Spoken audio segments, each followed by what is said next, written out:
How many years was the McDonald's curse? 27 years of trying. 27 years of frustration. Bubba Wallace Jr. has broken the McDonald's curse. Oh, and Marc Marquez won in America. Welcome back to Motorsport 101.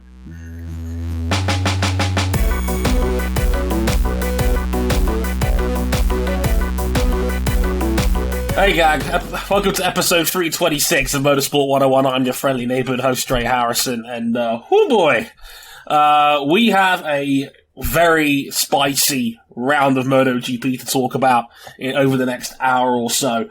We'll get into that later on in the show, but it's an even more of an Americana feel than we normally have on the show this week, given we had two prolific races in America. One of them we're going to talk about very, very shortly in a minute, but first of all, let's go around the horn as usual. First up, Mr. RJ O'Connell. Hello, sir. How's it going?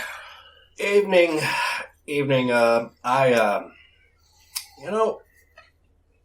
We can proudly say that a NASCAR team fronted by Michael Jordan, driven by Bubba Wallace Jr., crew chief by Booty Barker, who's been in the game for 20 years without ever having won a race up to this point. They've got more combined wins than the Confederate States of America. And I feel that this happening in Talladega, a day after a bunch of Jack Posobiec goons chanted "fuck Joe Biden" during the Xfinity race. And on the day that Facebook went out for 6 hours. Personally, I just think that's poetic.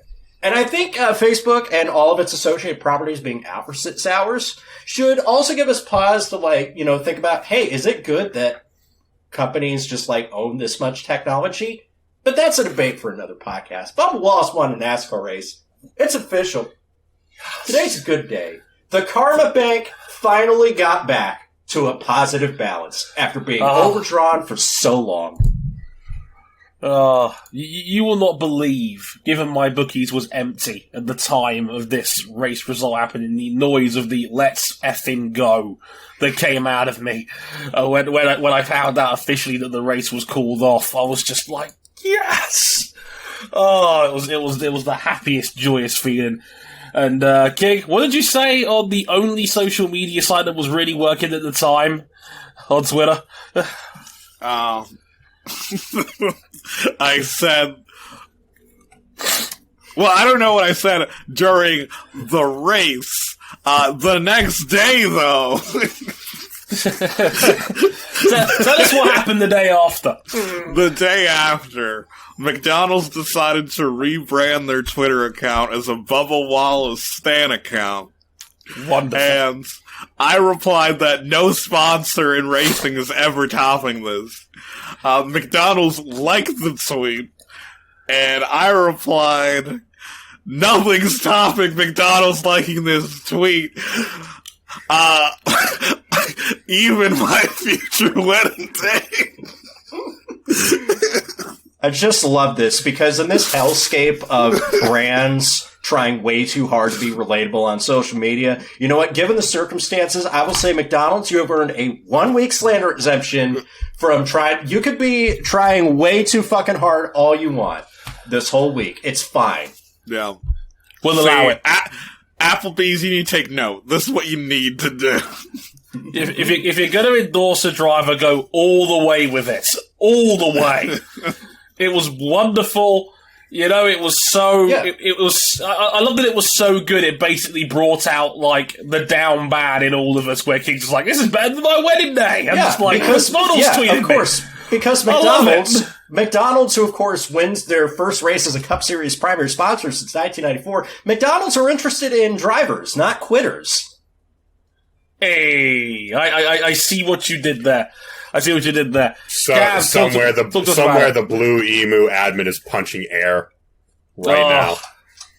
I'm like James Worthy lighting that victory cigar in the Pack Watch gif. Oh yeah. Well, Bubba got the dubba, and on a day that angry right-wing people couldn't go on Facebook and get mad about it. Oh, the timing was Momentous day. perfect. I think I'm right in saying... Yeah, go on, Cam. And then, for the world to bless me, watching the Red Sox dismantle the Yankees run by run. Oh, it's baseball season. Look, my team's in it, and I'm just going to say after Luigi wins by doing nothing their way into the postseason, I'm going to say that my beloved Atlanta Baseball Club, anything after this point is just a bonus. But if we win the World Series, I'm going to be absolutely insufferable. Not insufferable enough to, disregard, like, all the weird shit around the team and its culture, but, just like the regular kind of harmless sports insufferable. Like King was when the Jets won. That win Tuesday night was worth 10 World Series. Let's record a podcast. No. It's like the New York sports giveth, New York sports taketh away. It's honestly, if I could have picked between one of those games to win, it would not be the Jets winning a regular season game, it'd be the Yankees winning the wild card game. God damn it. Against the Red Sox of all teams as well. Look, King, I could mock you now, but I could mock you now, but the Dodgers might not be in the playoffs by the end of tomorrow morning. So, we might be in the same camp for all we know, even though you won 106 games this season, because sports are not fair. Anyway, when the Rays rained down a combined 150 runs to sweep us out of the playoffs, I'll just look back to Tuesday night and think, we got him. We got him. I do appreciate King's self-owning our Discord server by posting urinated trees roast of the Yankees and Garrett Cole's spider attack. King, I appreciate you. You're a good sport. I realized something. Why don't racing teams just put spider tack on the tires if they need more grip? That was a plot point during a small portion of Days of Thunder. It was. There you go. There's an idea for you. Special tires. Right. So we talked about Bubba Wallace. I think I'm right in saying only the second ever African American driver to win the NASCAR race. Only the second ever, and the first to not only win the race, but get the trophy after winning the race and get the check. Because when Wendell Scott won his only race in what is now the NASCAR Cup Series, they had to invent a scoring error so that people would not riot at the sight of a black man winning in Jacksonville, Florida. They didn't give him the check until after the race, and his family, many, many years after he passed away, eventually received the trophy. Yeah, his family received the trophy earlier this year. Yeah. Yep. They actually acknowledged this one, and, nothing's hit Alabama this hard since the Union. It's been a long time coming, nearly 60 years since that day for Wendell Scott, and wonderful. I don't think there was a dry eye in the house amongst those that were rooting for Bubba. It was a wonderful moment, and delighted for him. Love it. For him, for the entire 2311 team. In the first, even to our buddy Mike, year of who's the team as well. First year of a team that, let's be real, has been kind of... it's a first-year team. They're putting all their eggs in the Gen 7 basket, and that's clear. So to already get a win on the board, good stuff. Yeah, just to close, I think Dale Jr. said it best on the broadcast where a team rarely ever wins one race and goes away. Once a team wins one, they start winning a lot more. Good point. Here's hoping it's the first of many for Bubba, or at least in the meantime, he either gets A, a custom pair of Jordans, or B, at least Michael Jordan giving him one of the fattest cigars he's got in the personal stash. Oh no, you know what? Bubba Wallace has earned the right. He can go to a McDonald's and get some ice cream, and they won't even question it. It depends if the McDonald's has got a working machine or not. That's the key fix the machine factor. for They'll fix it. They'll be I'll fix it my damn self. He's got to get his own celebrity meal. Nike's got to give him his own shoe that none of us will actually be able to enter to buy. Yep. Sneakers! It's a problem. Look, It's a problem. It's great. Hey, look, NASCAR is featured on Motorsport 101 for reasons other than somebody behaved terribly or someone almost died. Yay! It's a let's plus! go! And now let's talk about MotoGP.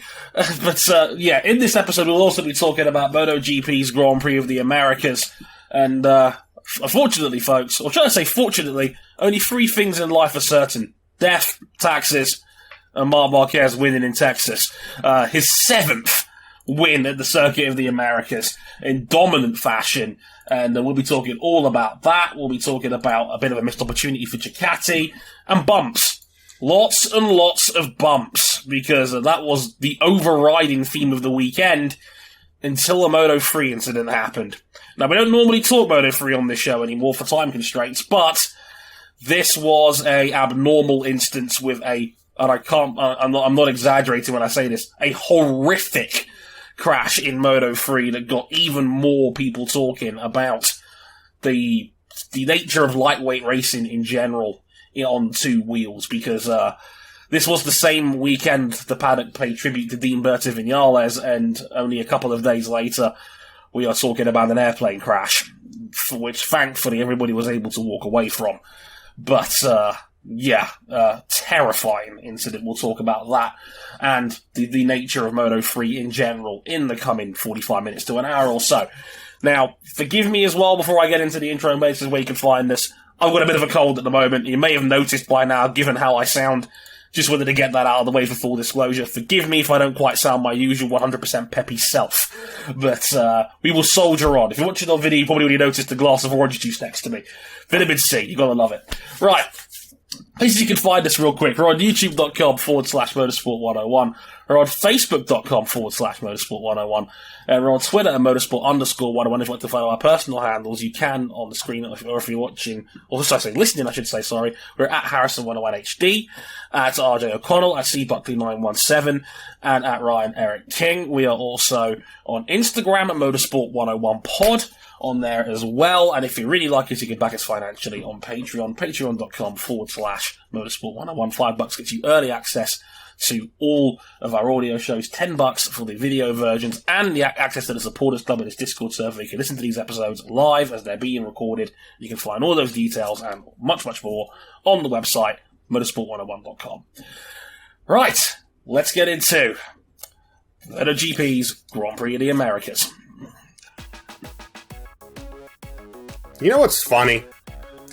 Half the mainstream media being adamant that Marc Marquez was never going to win this one post-injury. The hyphen? Looking at you. This was a good old-fashioned red, white, and blue #ultra beat him down. He only qualified 3rd, losing his run of 7 straight poles. But then he took the whole shot and never really looked back.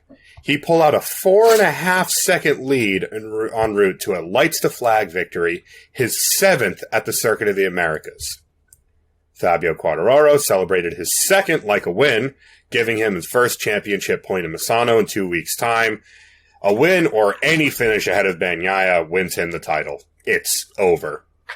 Engraved the trophy already, with the latter finishing 3rd. However, we weren't without controversy over the weekend, though, with Johan Mir and Jack Miller's 3rd bust-up of the season, with the Suzuki rider demoted a position for irresponsible riding, and heavy discussion regarding Circuit of the Americas bumps, adding extra fears over safety. Riders actually campaigned for the race to be shortened, with Dorna rejecting the request. Quote from Fabio, "So it's really bad. I can't imagine it. We said 3 years ago they need to resurface, and it's even worse. It's just acceptable to race. I don't know what to say, but it's a joke. It's not a MotoGP track for me." And those thoughts were echoed by people like Aleix Espargaro and Johan Mir himself. This track is not in good shape. It is borderline unfit for purpose for motorcycles. The questions I pose to the rest of the table here. Were you surprised to see Marc Marquez win like that? Kinda. I must admit, we've been like, at least in my opinion, we've been used to seeing Marquez underperform for most of the year relative to what we know he's capable of. So, to a degree, I understand why a lot of the pundits that we know and love played it down a little bit. Especially given he struggled over long distance. This is one of the longest races we go to all year. It's a 20-lap, 40-plus minute race. Over a 2-minute lap around here. It's grueling. But I must admit, I underestimated just how fast Marquez was. Because, like, the fact that he was able to turn... Again, I should have noticed with the front row start, because that was his first front row start since the arm injury. And I thought, well, hang on a minute. Well, he's only third here at COTA. He's probably not going to win then. And then he goes and does that. Yeah. So I probably should have just had I probably should have noticed a bit more handily. Like, wait, you qualified front row. That's actually really good for Marquez at the moment. So, yeah, I probably read a bit too much into that. I mean, what do you reckon, fellas? Dude, this was a whooping. Like, once he got to the front and got that whole shot, I'm thinking, unless he puts it on the floor or something breaks on that bike, he is not giving up this lead. He won by a little less than 5 seconds in the end, did he not? Mm-hmm. Yeah, his second largest margin of victory of the 7 he's had at COTA. I think the only other time was a big one was when he beat Lorenzo in 2015, and that was about 6 seconds in the end. So, not only was it a win, it was one of his most dominant wins at COTA, despite only having 1.5 good arms. Yeah, I mean, I expected him, full disclosure, I did expect him to win after seeing him in practice, seeing him in qualifying, but I didn't expect that. I expected him to have to fight for it. But as soon as he got the feeling to stop managing the front tire, he just rode away. There was no one who could live with his speed. And he kept driving that point home and turning the screw all the way to the end of the race. When that arm is not under too much load and the Honda is acceptable, he is still so much better than everyone else in the MotoGP field that it's not even close. It's refreshing to get back to the way things used to be. Nature truly is healing after the pandemic and the broken humerus. Yeah. What's healing more, the global economy or his right arm? Probably his right arm. I actually want the right arm to start healing more. I could give less of a shit. I couldn't care less about the global economy. It's fine. Yeah, and that extends him to being perfect here when the bike doesn't break, which is just fucking ridiculous. Nature is healing. I think the only other guy that's won that many times at the same track was Valentino Rossi at Mugello, and it's Saxon Ring. Well, that and the Saxon Ring, of course. Like he has like banker rounds like nobody else has in this sport still. So, when he's on it like that, he is absolutely untouchable, and it surprised me just how untouchable he was in the end. Cam, I'm going to ask you one real quick. Regarding Mir and Miller, was that a pretty clear cut that Mir got a one-place demotion for his move? Yeah, it was scruffy. It was really scruffy. Yeah. But there's a way to pull off an aggressive move, and I think Mir was over that line. Not by much, but I think he was. Yeah.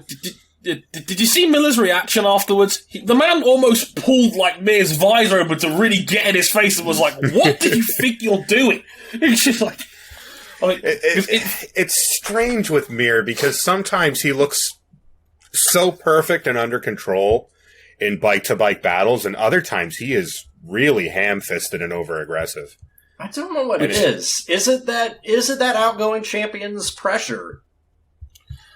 Well, he certainly has complained a lot. Last year. I was going to say, he certainly complained a lot this year about Suzuki not being where he wants it to be. And this is the second race in a row where he's spiked Miller at a corner on the final lap. And I think that's probably why Miller was so pissed. It's the third time they've had a scrap with each other this year. It's been rough to say the least. But, I mean, Cam, how big a missed opportunity was it for Ducati in the grand scheme of things? Because Miller had a rough one. Bagnaia salvaged third. I mean, what did you make of it? I didn't think it was much of a missed opportunity because I don't think there was much to gain here. It's kind of funny watching them just slingshot past anything on two wheels going down the back straight and then rot in the corners. And even Bagnaia was able to manage it reasonably well, but it was stable over the bumps. But if it hit a bump the wrong way, and we'll talk about the bumps in a moment, if you hit a bump the wrong way on the Ducati, it would just send you wide. And we saw that with Martin in the final laps where he had to either bail from that corner or probably put the bike on the floor. And it led to a long lap penalty that nobody in this call liked as we were watching the highlights back. It was just like, that was a bit harsh. It was a self-penalizing move. Yeah. Pour one out for Johan Zarco, who put it on the floor again.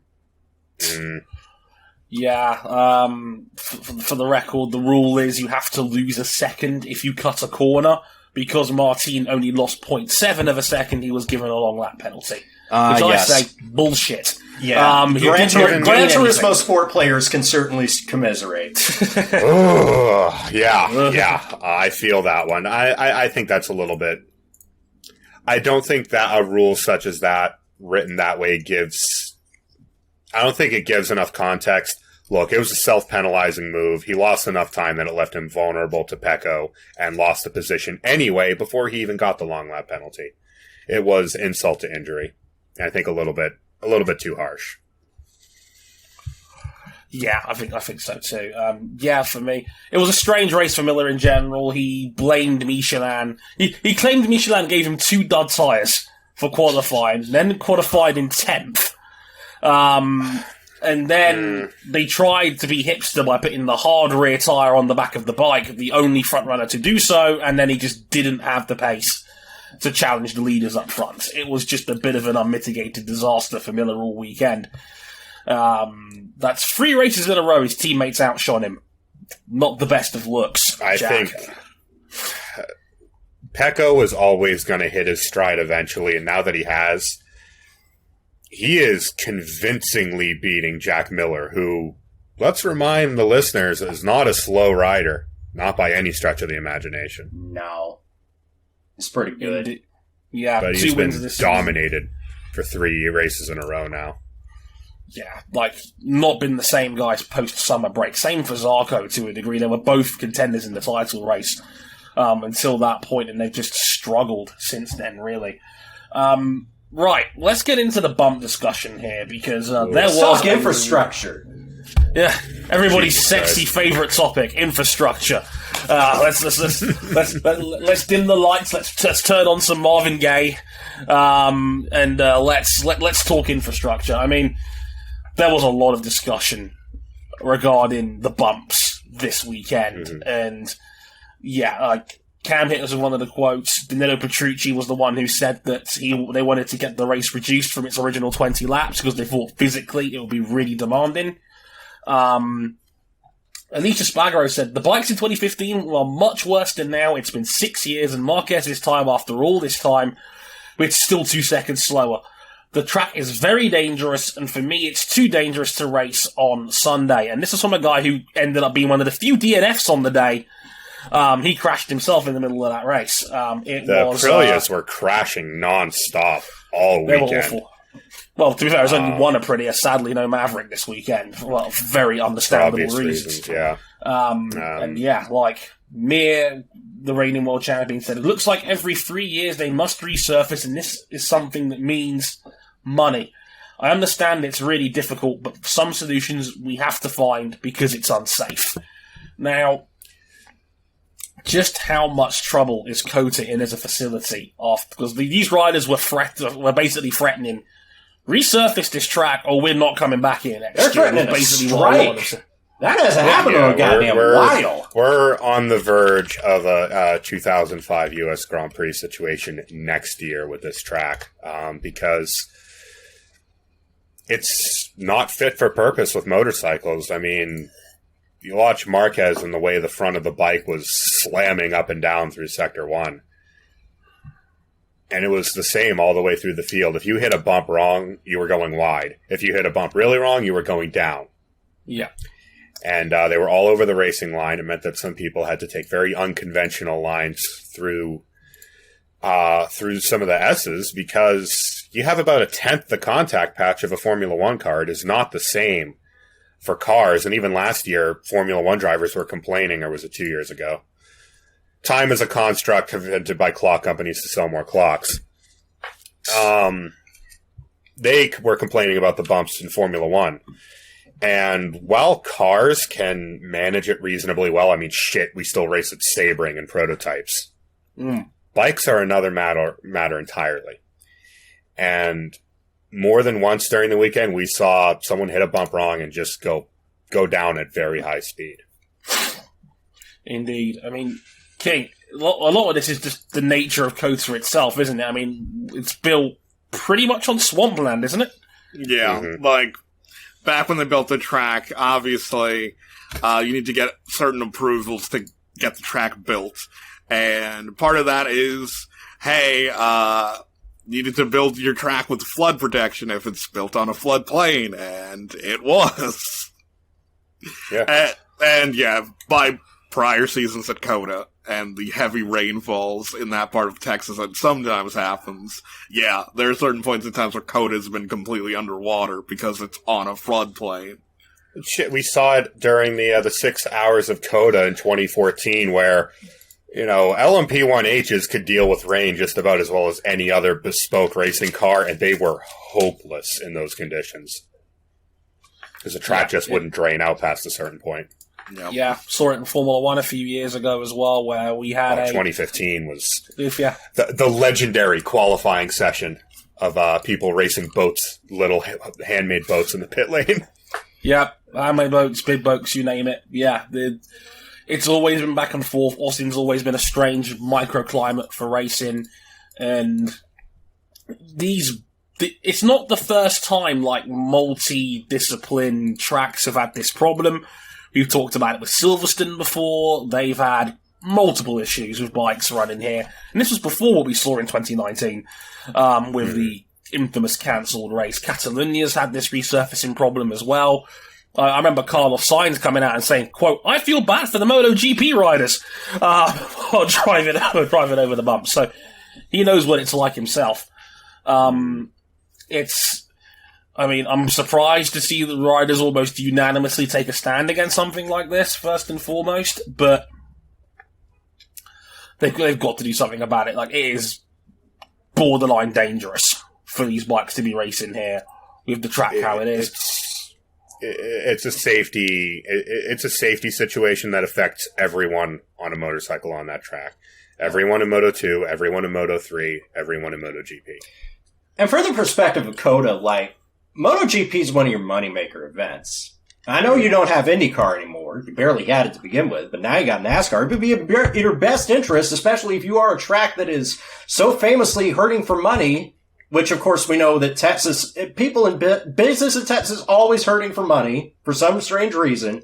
COTA just cannot turn a profit for whatever reason with F1, MotoGP, and NASCAR. It would be in your best interest to try and do what you can to invest what you can and make sure you don't lose one of your blue ribbon events. The problem that emerges with COTA, though, is that you've got very extreme temperatures, and that's kind of the crux of the problem. Is you have well over 100-degree days, and then some parts of the year you have snow and below freezing and tornadoes. And it's just hammering the internal structure of the track as well as the surface. Unfortunately, we can't just take COTA and push it somewhere else. So, whatever solution is available to them, it's only going to be a temporary one at best, just because of the nature of the ground it's built on and where it is. Yeah, they're already planning like a quick fix to like repave the section from turn 2 to turn 10. That's the real trouble spot. Another year of deterioration, and they will not be able to race here on motorcycles. Yeah. If you want to know the last time that drivers had a major strike, that was during the 1989 Misano race, where I believe all but 10 people decided after it started downpouring, like, nah, we're not going to do this. So we had the likes of Rainey, Lawson, Spencer, Schwantz, all of them just decided we're good. Doohan was just like, nah, we're good. Pure Francesco Keeley won that race. In a race of only 10 bikes. You've got people riding 500cc leaded gasoline two-stroke saying, nah, I'm good. You are definitely over the limit. Yeah. Oh, yeah. No doubt about it. Yeah, it needs to be done. And I like COTA. Don't get me wrong. I like it as a track. I like it as a facility. I want it to stick around. But it needs all the help it can get. And it needs to do right by the riders on this one. Otherwise, they're going to lose a MotoGP round. And I know Dorna are desperate for an American round on the calendar. They badly want one, and they've had stumbling blocks finding a permanent home for a Grand Prix in America. You had Laguna Seca, we've had Indianapolis, the right way, depending on how you want to look at it. Yeah, I mean, like Indianapolis, we know about that surface at that track and what that can do. Yeah. And ditto with Laguna Seca has a couple really nasty bumps now that haven't been addressed that are fine in cars.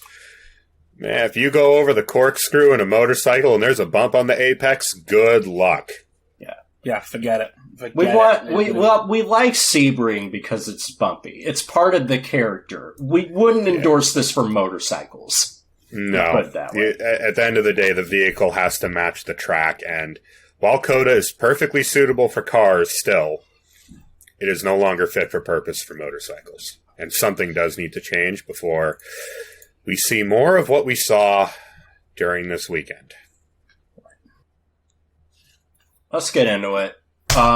We got to talk about some heavy stuff, and I've decided to take on the role of moderator because I don't have near the amount of in-depth motorcycle racing experience hands-on that someone like Dre or Cam does, so I can't really speak to anything in confidence. So let's get into it. We're just 3 days after we had a moment's silence for Dean Berta-Vinales, who died in a World Supersport 300 race on the Superbikes ticket.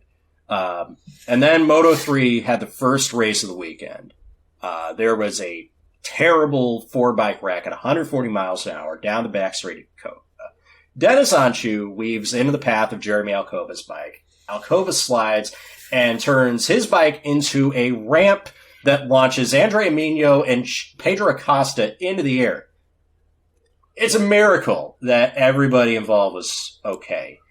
Now, in the short term, we got a unprecedented 2-race ban for Dennis Anchu for irresponsible riding, with multiple riders, including Valentino Rossi, calling for changes into how people race in the class. We have a quote from Scott Redding, a multi-year MotoGP veteran, who says, sometimes it's bad in superbikes, and then in every class where they're changing RPM, it makes great racing. But when you've got 15-year-old kids and when you've got 40 of them within the same bike, within a second of each other, anything can happen at absolutely any point. Jack Miller had this to say. We've had this discussion in Moto3, but even in Supersport 300, these bikes aren't very fast, and there's so many of them. And those bikes are not light by any stretch of the imagination. For sure, it's a lot of weight, and there's so many of them on the grid that when something does unfortunately go wrong, the chance of something bad happening is for sure doubled or tripled. I think it's so good to have a feeder class like World Supersport 300 or like Moto3 to help these young kids who may not get a chance in Moto3 to come through that way. But there has to be a big step taken in looking at the safety and at the way these races go, and this cannot continue on. This year's been especially bad, but this cannot continue on. We can't have 3 young kids in the space of not even 9 months losing their lives. It's atrocious. And I think I stand on behalf of everybody in saying that I'm getting sick and tired of going to these minutes of silence for kids that were so young. It's just so bad. So for sure this can't get on. It cannot. No way. And that was from Jack Miller. Let's talk about the punishment for Dennis Anchu. Was it reactive? Was it fair? I have never seen such universal support for such a heavy penalty in any series. I have never seen even the most contrarian say shit just to say shit people on the internet who are part of the media, motorcycle racing. agree that this was perfectly suitable, if not a little bit light.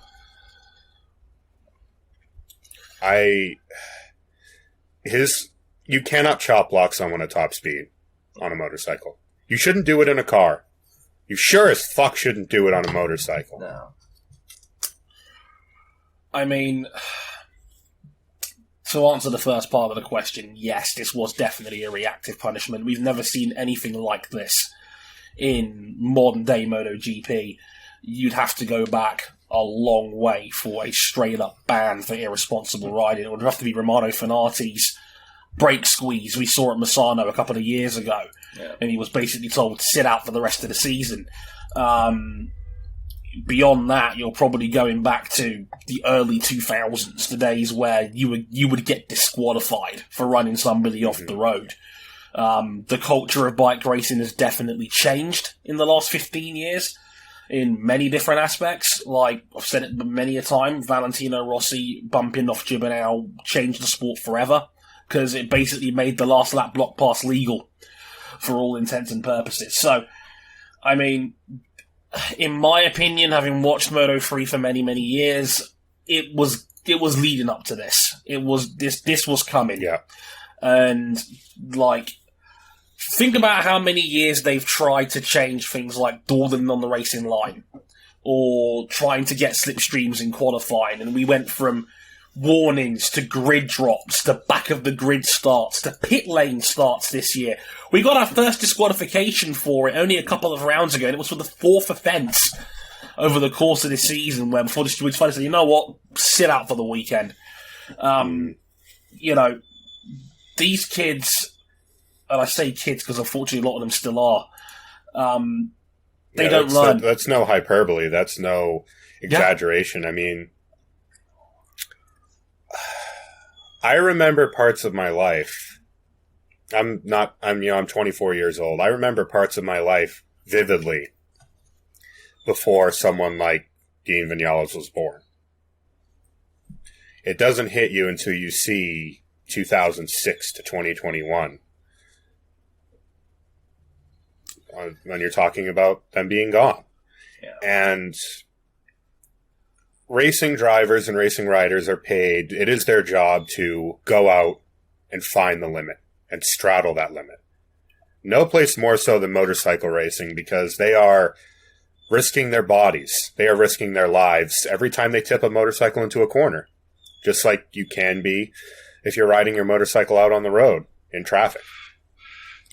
And if that limit is not defined and people continue to push and step over it, you get an incident like what we saw this past weekend, where someone made a move that was completely over the line that he shouldn't have even had the thought in his mind of committing. But weaving was banned, but not really, because we see it every race. It's a pack race. It's like if you're into NASCAR, Daytona and Talladega. Only these people are exposed and they're on motorcycles. And if you chop block someone on a motorcycle, you're going to cause an enormous crash where some people are risking their bodies. And we should be thanking our lucky stars that 3 young men did not lose their lives this past weekend in an enormous crash. What watched it live was one of the most horrifying incidents I've ever seen in 20 years of me watching motorsport. I thought someone's dead. I thought I just saw someone die right there. I've never taken such a breath of relief when I saw Pedro Acosta walking away from that, because he was catapulted 50 feet down the road. Easily. And the terrifying thing is that I've seen video footage of this race since then. Jeremy Arcoba was weaving even worse than Dennis Onshu was in that race. And as Cam alluded to, weaving is banned. It was effectively banned in 2018 when Mir did it in Aragon to defend the win. He was given a 6th place grid penalty for it. We were said weaving is not allowed, it's irresponsible riding, but it's not been enforced since then. So, it frustrates me that it's taken an airplane crash to get to the point where we're finally throwing race bans at people. Because that's the only way that term is thrown around. If it's been thrown around on this server because we've seen enormous crashes. This was, in no exaggeration, People flying through the air, motorcycles flying through the air crash. Yeah. Just purely optics. This is one of the worst motorcycle crashes I've seen in some time. Yeah, it was horrific. I think he should have been sat out for the rest of the year. I think 2 races, 3 races, you know what? Tell him to go home and think about what he's done, because that was horrific. It was horrific, it was reckless, it was intentional, and it could have killed multiple people. There is no exaggeration that's coming out of my mouth regarding this incident. I think that this was... Like, don't get me wrong, I think it's better late than never, but the way the sport has been going, this has been inevitable. It's been inevitable for some time. You've been able to see it coming. Yeah, in all and I three don't think classes. and I don't think the sport has done enough to try and mitigate it, as it's become more and more normalised to see these leading groups of 10, 15, maybe 20 riders, and then weaving, going 4 or 5 wide into corners. We had Alcoba slow down on purpose in Catalonia to avoid being the guy at the front of the queue just earlier this year. And I thought, what the hell is he doing? Like, it could have been another hellacious accident that day. They've been dodging bullets like this for quite a few years now. And I'm just glad that everybody was able to walk away from it, because there'd be a lot more conversations, probably more grim ones, about the sport and this class in general, if we're talking about another fatality in the space of a week. Absolutely. If the worst case scenario of that crash occurs, we're talking about an all-time black day for motorsport, because we could have genuinely had 3 people die, all 3 of them. Yeah, horrific. And it just go ahead, RJ. Yeah, because let's think about this. Everybody that was in here was lucky to walk away from this. Jason Dupasquier didn't make it past the Magellan weekend. And then a month later, we lost Hugo Milan in a CV Junior World Championship race in Aragon. So this is 3 fatalities in a span of 4 months that we're coming off of, and now this. And if you want to go back a little bit further, Afreedza Muninar, 2019 race at Malaysia, 2018 Andreas Perez. None of these children made it to their 21st birthday, and that's sad. And it's always and it's especially bad when you consider the age of the rider involved. So I'm thinking, and I want to go to King on this one, because King, I know you've just been. I know you've been chilling here, and we appreciate you being here. What would you change about lightweight racing, whether it's Moto3, Talent Cups, World Supersport 300? If so, what are you looking to change? Yeah, this might seem counterintuitive, but there's no way to police these guys once they roll out of the garages and onto the track. The bikes are just, you can't tell them how to ride. It's just, the bikes are way too underpowered. Like, there's no way to actually ride away from someone in terms of outbraking them or out accelerating them from a corner, because it's all momentum based. Like, these bikes need to be more powerful. Well, that's like what I mentioned earlier about pack racing, and that it is like pack racing that we see in NASCAR at the super speedways and what they try to manufacture on the 1.5 miles. Please stop, NASCAR. You reduce the power and make them dependent on the car in front of them to manufacture a certain type of racing. And the talent pool is so deep. Everyone is so good at each level of motorcycle racing now, because you have to be, that they're all setting similar laps. And once they get into a pack, you need so much sheer lap time that you're just never going to get away from anyone else. And the difference is, in pack racing in NASCAR, you're surrounded by 3,400 pounds of rolling steel. Here, you're protected by a couple centimeters of leather and airbags. Yeah. And it means that if someone goes down, there's no reaction time. You can't get out of the way. And unfortunately, we don't have technology to stop someone who's on the ground getting hit by a motorcycle from paying the price. Yeah, we ain't got the tech to have someone survive that sort of impact yet. I'm with King in the sense of, like, we're all kind of enablers to this to a degree, because we love watching Moto3 races because they are so entertaining to an extent, but he's absolutely right in that you can't, like, breakaways are so rare in Moto3, like Romano Fenati at Misano a couple of weeks ago, or when Danny Kent was in Moto3 and we saw him do it a few times where he was able to pull out, break the toe, and then win by 6 or 7 seconds. Those days are dead for the most part. It all comes down to who has the best tactics and racecraft and who gets lucky on the final lap. It's Valentino Rossi described it as Russian roulette, and unfortunately he's probably more right than he realizes. And I've heard some suggestions thrown around, and some of them I genuinely like. I saw a great piece about this from Matt Oxley where he spoke to Jürgen van der Gerberg, who, if someone might, that's a throwback for some of you, he used to race in MotoGP about 20 odd years ago. His son now is on the junior ladder, and he works with his son on his bike, and he said, we could do something right now by shortening the 6th gears on all these bikes. They all run ridiculously tall 6th gears because of the slipstream effect. You know, they could have a really high top speed because they can just follow the guy in front of them and lose nothing in terms of outright power or drive because they can just lean off the guy in front of them, and it's a toe that's impossible to break. If you're pack racing, you always want that extra headroom in top gear because you're going to have to achieve lap time by being in the pack. You can't set up the bike and set up your gear ratios around sheer lap time. You have to set it up around tactics instead.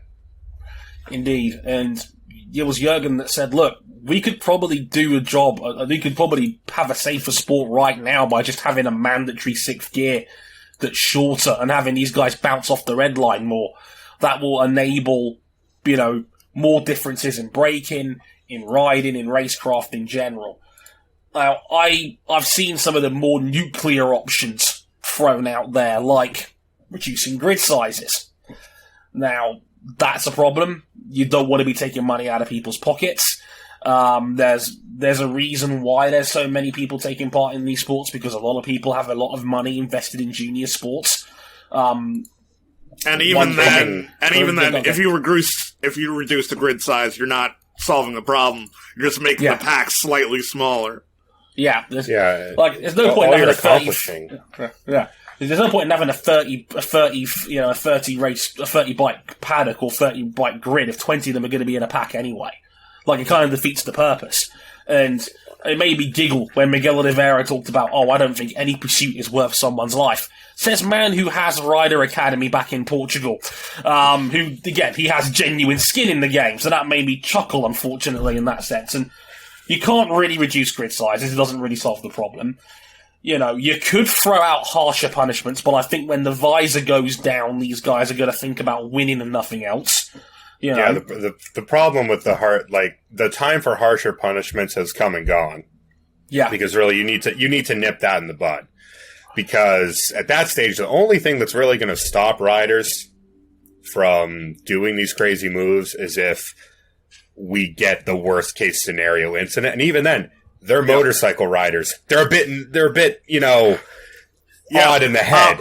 We've had the worst case scenario happen multiple times already, and they're still doing it. Yes. Yeah. Yeah, it's not really going to stop. No. And there's, for me, the ultimate nuclear option. You open up development on these bikes again. Because, the thing is with this sport is that they've intentionally gone out of their way to have KTM and Honda and any other sister brands that alongside them roughly have the same performance. There's very marginal differences between KTM and Honda on any given day. Either one of them can win if tactics and racecraft goes their way. You could open up development on these bikes again, and that might separate the great teams from the not so great teams and open up more spaces that way. so that But every the race doesn't problem end with up a that pack one race. is, if you get Honda Motor Company, who have fuck you money, and Yep. KTM, who also have fuck you money, in a full-blown development war at the head of the grid, you're going to kill the class. That's the drawback, because like there's a very under the carpet pay rider crisis that's going on in MotoGP and Moto2 right now that's not been spoken about as much as our four-wheel brethren, where we talk about $2 million a year for Formula 2, $1 million plus for Formula 3. Like, I saw Simon Patterson from the Hyphen tweet about this, where it's like, some Moto2 riders are paying €750,000 for a Moto2 bike over the course of next season. Like, there's already costs going up. A lot of teams didn't make it through the pandemic last year, when we weren't racing in MotoGP, because we didn't start last season until July last year. Yeah. We had to cram 14 races into a 4-month schedule. This would be the worst possible time to do something like this, because teams would die. There's no doubt in my mind about that. There's a very big difference between, the manufacturers of MotoGP who can take that hit. Even the smaller manufacturers like Suzuki and Aprilia, they can take that hit no problem. They don't have to race. Racing teams exist to race. And when it's just a racing team, and the manufacturers, because they want to win, are pouring money into the bikes, that cost has to go somewhere. And 10 out of 10 times in racing, it usually comes down to the people buying the bikes. And all that's going to accomplish is taking away chances from talented riders who are just trying to make their way through their career. And that's the beauty and the curse of lightweight racing right now, because we have more junior series than ever before. We have the Asia Talent Cup, we have the Red Bull Rookies, we have the British Talent Cup, we have World Supersport 300 that has 45 bikes in the pack. They have to have last chance qualifier races to have the main race. When we've got 30 plus in Moto 3, we have more junior talent and more children coming through. And I wanted to ask you guys about this. This is another one that's come up. Would raising the mandatory age limit help? Because we're talking 13-year-olds that are getting on Moto 3 bikes now. Because back in the 90s, guys starting late in their careers wasn't an issue. Like Mick Doohan debuted at 24, for example. Now we're getting guys in the junior classes as young as 16. Being completely real with you right now, raising the minimum age, I don't know what that would actually solve. The only thing immediately that comes to mind, though, to help that it would only solve is maybe you sleep better at night after going to the funeral. It's not gonna make exactly. It's not gonna change the style of racing at all. Yeah. What needs to change is the racing and the bikes, because the riders aren't going to change. They're paid to straddle that limit. All you're going to do by changing the minimum age limit is move the year ticker on the obituary. And at the end of the day, we're still burying a motorcycle rider. And that cannot continue. Not at this clip. Not under these circumstances. Yeah. I was going to say, it certainly felt to me like something you would say when you're emotional about it. Because, of course, it sucks burying these teenagers, unfortunately. It's I remember. Horrifying. I'm sorry. I knew I wasn't going to interject, but I remember a young man by the name of Peter Lenz, who was 13 years old when he died in a motorcycle race at Indianapolis back in 2010. Yeah. 13. And ultimately, the goal here is to stop people dying, not stop people dying younger. Yeah. I don't want to watch us bury people regardless. And I think King's. I think I agree with King. Biggest task ahead of us. We got to separate the bikes. The easiest way to do that is to give them a little more power. Take the overarching momentum factor out of the racing. Yeah, I think it's got to be more a power-based junior series instead, because, we're talking, these bikes have got 40 horsepower. 40. Like, you can run a milk float on that sort of power. It's nothing. A Chevrolet Chevette has more horsepower from the factory. Yeah. They're golf carts when it comes to power in the grand scheme of things, and yet they can do 150 miles an hour at the top end. Like, you need more power. You need to find ways to separate these bikes and what they can do, because, to wrap it up, I think riders aren't going to change. I think there's a lot of emotion that goes into this thought process. You'd have to fundamentally change the infrastructure of bike racing development in multiple countries if you had a mandatory age limit that was increased. Because the unfortunate reality is that in Italy and Spain, they're putting kids on mini-motos at age 4. You're never going to stop that. In Spain, GP racing is now becoming a national sport. Italy is the only other country that's keeping pace. Yeah. Italy's the only other country that's keeping pace with them right now. The UK are way, way off this. We just don't have that culture for bike racing production in this country. Not on their level. Not even close. Well, and I think that's why it's such a shock to the system when incidents like this happen and you see that age number. And perhaps in Italy and Spain, it's almost expected given the nature of the sport. You see it outside of there, and people are mortified, and rightfully so. Yeah. Dean Vinales' passing was in The Sun newspaper, in the UK, and don't get me wrong, it's not much better than toilet paper in the context of the United Kingdom, but the comments I saw on that post from people that obviously don't know about the culture of bike racing, it was startling. And I can't blame them for being startled, because the headline story of 15-year-old rider dies in superbike accident is going to draw comments from people that probably don't normally watch. It's a shock to the system. Yeah. And the sad thing is, to us that are motorsport fans, it really isn't. And that's probably the saddest part of all about this. It's almost an expectation at this. It doesn't make it any less sad. But it's awful. It's that double-edged sword. We adore Moto3 for the racing product it gives us, because it is the most exciting motorsport series in the world when it goes well. But when it's that other side of that coin, you can't help but wonder what the hell we're doing here. Yeah.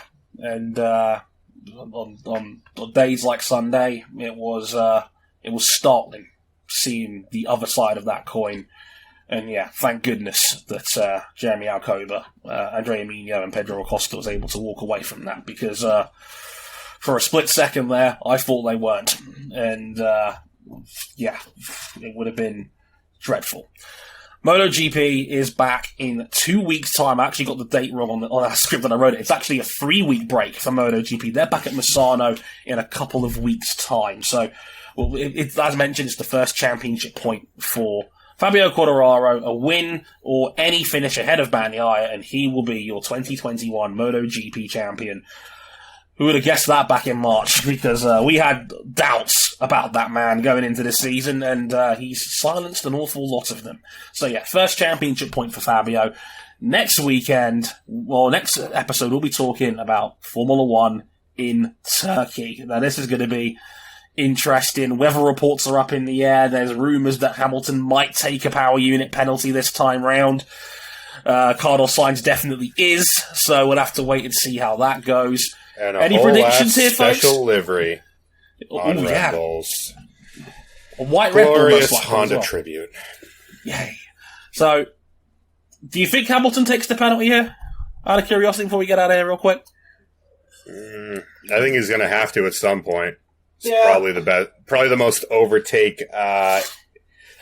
overtake possible track. It's up there. He proved it in GP2 in 2006. That was a defining race for him. The difference is these cars actually fire out cannons of filthy air. Yeah, that's true. Very true. Also, before we get going, if for some reason Formula One's media paddock will let me converse with people outside at the United States Grand Prix, and I know you. Feel free to say hi. I don't understand how I'm doing this, but I'll be at Coda, I guess. Yeah! Woo! Alrighty, buddy. You're gonna be a Coda. You're gonna be an actual journo. You made it, RJ. God bless you. I just want to be an agent of slacker chaos the whole time. I'm not ready for this responsibility. You'll be fine. We'll figure it out when you get there. I promise. So, Formula 1 at Turkey next week. We'll be talking all about that one next time round. But before we get out of here, places you can find us one last time. We're on youtube.com/motorsport101, facebook.com/motorsport101, Twitter at motorsport_101, our personal handles at Harrison101HD, at cbuckley917, at Ryan Eric King, and get your ass back on your chair, RJ, for God's sake. There you go, it's RJ O'Connell for RJ. Our website, motorsport101.com's got all our details, and on it you can catch some written blogs, you can catch all of our podcasts on there as well, video and audio forms. And if you really, really like us, you can back us financially on Patreon as well. Patreon.com/motorsport101. $5 for early access to all our audio shows, 10 for the videos, and for early access to all our shows live as they're being recorded. We'll be back with some Turkish delight next week. But until then, I've been Dre Harrison. They've been Cam Buckley, Ryan King, and RJ O'Connell. Until next time, sayonara. Later, y'all. Bye. Thanks for listening. So, now that the show's over, do any of y'all have some time to talk about our Lord and Savior of cobbles, mud, and team station wagon crashes, the Paris-Roubaix? Oh, God, no. I would have left the call if I wasn't not done uploading. Is there any mud here?